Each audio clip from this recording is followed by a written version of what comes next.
গত রোববার যখন আটলান্টিকের ওপর দিয়ে উড়ে যাচ্ছিল প্রেসিডেন্টের বিশেষ বিমান এয়ারফোর্স ওয়ান, সেখানে উপস্থিত সাংবাদিকদের ট্রাম্প জানান ইরানের পক্ষ থেকে তার সাথে যোগাযোগ করা হয়েছে এবং একটি গুরুত্বপূর্ণ বৈঠকের প্রস্তুতি চলছে।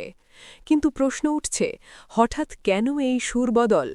এর পেছনে কি যুক্তরাষ্ট্রের দেওয়া সেই কঠোর সামরিক হুঁশিয়ারি কাজ করছে, নাকি নিজ দেশের ভেতরে সাধারণ মানুষের তীব্র আক্রোশ ইরান সরকারকে দেয়ালে পিঠ ঠেকিয়ে দিয়েছে? এর মাত্র কয়েক ঘণ্টা আগেই ট্রাম্প হুঁশিয়ারি দিয়েছিলেন যে ইরানে চলমান বিক্ষোভ দমনে যদি রক্তপাত বন্ধ না হয় তবে যুক্তরাষ্ট্র শক্তিশালী বিকল্প বা সামরিক পদক্ষেপ নিতে দ্বিতীয়বার ভাববে না। বিশ্লেষকরা মনে করছেন হোয়াইট হাউসের এই মারমুখী অবস্থান আর একের পর এক অর্থনৈতিক অবরোধের সাঁড়াশি অভিযানে ইরান সরকার এখন ইতিহাসের সবচেয়ে কঠিন অস্তিত্ব সংকটে পড়েছে।